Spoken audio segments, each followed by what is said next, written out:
ni cepat sikit buat kerja tu. Apa Kita ni nak balik kampung. Ya, orang tengah kemas ni kan. Sikit-sikit marah. Marah bukan sikit-sikit.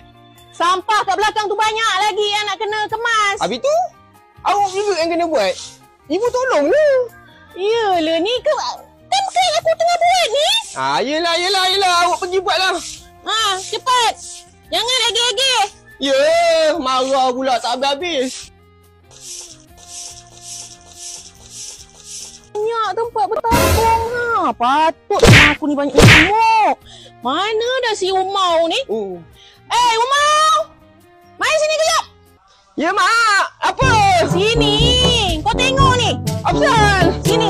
Alah, sibuk tak nak pakai. Ni kau tengok patut rumah kita sekarang nampak ni. Nampak ni ada nyamuk gigit tangan mak ni. Bukan nyamuk. Kau tengok.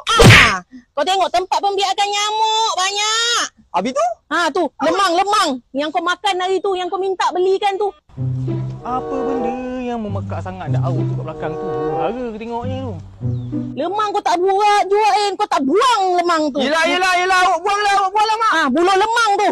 Pergi, buat. Yang susu ni, Mak yang minum. Awak makan lemang je.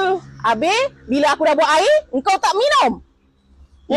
Budak-budak zaman sekarang ni. Mak ni bebe je lah, bukan nak tolong. Mak bukan apa, bukan nak selalu nak marah kau. Tapi mak nak ingatkan, kita ni nak balik kampung lama seminggu. Mak tak nak rumah kita ni jadi tempat pembiakan nyamuk Aedes. Tahu tak nyamuk Aedes tu boleh bawa maut. Ya, awak tahulah, Mak. Habis tu Mak suruh macam awak yang salah. Yelah kalau mak tak membebel, kau tak buat. Yelah, ni awak dah kemaskan semua ni. Bilik air. Kat sinki pokok-pokok Mak jaga tu semua. Alas pinggan mangkuk pun awak dah bersih yang tadi. Tu yang mak nak tu. Yelah, Mak. Nak pesan juga dekat jiran-jiran yang kat luar tu. Ingat,